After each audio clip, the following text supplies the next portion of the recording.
بسم الله الرحمن الرحيم আসসালামু আলাইকুম রহমতুল্লাহি অবরাকাত। বিসমিল্লাহির রহমানির রহিম। মোহাম্মদ কাসিম রহমানের স্বপ্ন, আধুনিক ভাষা এবং শেষ নবী মোহাম্মদ সাল্লাল্লাহু আলাইহি সাল্লামের ঘরের সন্ধান।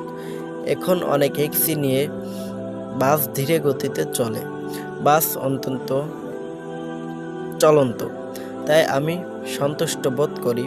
তারপর আমি নিচে এসে তাদের বলি যে আমাদের সাবধানে চলাচল করতে হবে, যাতে আমাদের কোনো ক্ষতি না হয়, কারণ আমাদের কেবল এই বাসটি রয়েছে। লোকেরা একে অপরকে সাথে কথা বলতেছিল এবং আমি তাদের একটু রাগান্বিত সুরে বলি যে শব্দ করো না, চুপচাপ বসে থাকে। চালককে বাস চালাতে দেই এবং সামনের সারিতে যারা বসে আছেন তাদের উচিত তাকে গাইড করা এবং কোনো বাধা বা বিপদ হলে সতর্ক অবলম্বন করা উচিত, যাতে আমরা বাসের কোনো ক্ষতি এড়াতে পারি এবং আমরা আবার আটকে না যাই। তখন আমি বলি, আল্লাহ আমাদের গন্তব্য নিয়ে যাবেন, তিনি নিজেই আমাদের পথ দেখাবেন। আমি বাসের পিছনের দিকে উঠলাম।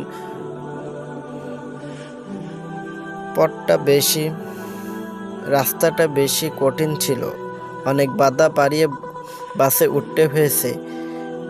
একজন ক্লান্ত হয়ে পড়লে অন্যজন গাড়ি চালানো শুরু করে। আল্লাহর সাহায্য বাতাসে চলতে থাকে। তারপর সন্ধ্যা নেমে আসে। তারপর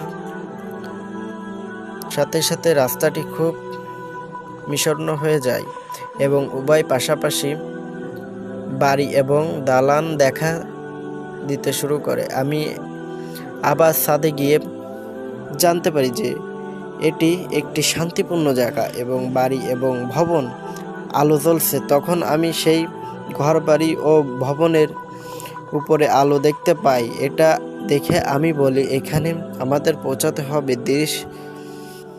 দৃশ্যটি আবার বদলে যায় এবং মনে হয় আল্লাহ আমাদের দেখাচ্ছেন।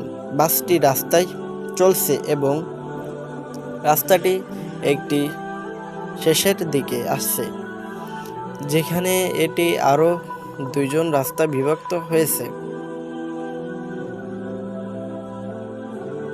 বাম এবং ডানে আমি চিন্তা করি আমাদের কোন পথে যেতে হবে। তখন আমার মনে হয় আল্লাহ আমাদের পথ দেখাচ্ছেন এবং তিনি ড্রাইভারকে বুঝতে দিয়েছেন কোন পথে যেতে হবে। তারপর বাসটি বাম দিকে মোড় নেয়। তারপর সেই রাস্তা কিছুক্ষণ যেতে ডান দিকে আরেকটি রাস্তা আছে, বাস সেই রাস্তার একটু এগিয়ে নিয়ে যান। দালান আর বাড়ি প্রায় শেষ আর রাত প্রায় নেমে এসেছে। তখন আমি ডান দিকে একটি ঘর দেখতে পেলাম, যেখানে থেকে আল্লাহর নূর বের হচ্ছে। বাসাটা আবার ডান দিকে বাঁকা নেই। এটা দেখে আমি বলি, আল্লাহ আমাদের ঠিক সেই জায়গায় পৌঁছানোর কথা বলেছিলেন। আমি নিজেকে বিশ্বাস করতে পারছিলাম না যে আমরা সেখানে পৌঁছে যাচ্ছি। আমরা যখন একটু কাছে পৌঁছাই তখন বলি, এটি সেই ঘর যা নবী হযরত মুহাম্মদ সাল্লাল্লাহু আলাইহি সাল্লাম নিজেই বানিয়েছিলেন। আমি অনেক স্বপ্নে এই বাড়িটি খুঁজে পেয়েছি। তখন দেখতাম ঘর আল্লাহর রহমতে বর্ষিত হচ্ছে। আমি খুশি এবং বিস্মিত উভয় অনুভব করি যে আল্লাহ আমাদের এখানে পৌঁছে দিয়েছেন। তারপর আমি আকাশের দিকে তাকাই, উত্তেজনার সাথে বলি এবং কিছুটা উচ্চ স্বরে বলি, কোনো সন্দেহ নেই যে আল্লাহ আমাদের আকাশ ও জমিনের মালিক, তার কোনো শরিক নেই। তিনি আমাদের এই জায়গাটি খুঁজে বের করার নির্দেশ দিলেন। আমি তার প্রশংসা করলাম এবং আমরা বাড়ি থেকে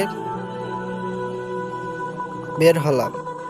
আমি আমার পথে লোকেদের পেয়েছি এবং আমি তাদের বাসে নিয়ে যেতে থাকি। আমার অনেক বাধা ও অসুবিধার সম্মুখে হয়েছিলাম এবং আমরা এই জায়গায় পুরোপুরি আটকে গিয়েছিলাম, কিন্তু আল্লাহ আমাদের পথ দেখিয়েছেন। তারপর তার রহমতে তিনি আমাদের সাহায্য করেছেন এবং পথ দেখিয়েছেন এবং অসুবিধা থেকে আমাদের বের করে নিয়েছেন।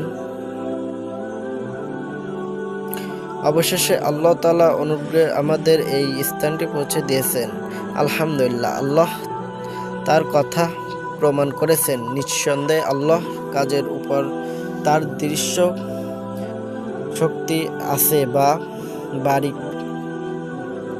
গেটে এসে পৌঁছাই, এর মধ্যে আমরা আকাশ থেকে প্রতিধ্বনিত হয়ে সারা বিশ্বে ছড়িয়ে পড়ে। এখন দৃশ্যটি ছিল খুবই শান্তিবাদপূর্ণ।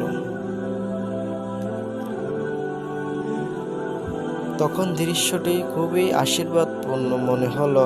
আল্লাহ সরাসরি আমার কথা শুনেন। বাসের ভিতর লোকেরা বাড়ি দেখে আনন্দিত হয় এবং একে অপরের সাথে আড্ডা দেয়। এই বাড়িটিকে কাছ থেকে দেখার জন্য তারা বলে চাই। পরবর্তী এপিসোডে দেখা হবে বড় মসজিদ এবং শেষ নবী মুহাম্মদ সাল্লাল্লাহু আলাইহি ওয়াসাল্লামের নামাজ। জাযাকাল্লাহু খাইরান।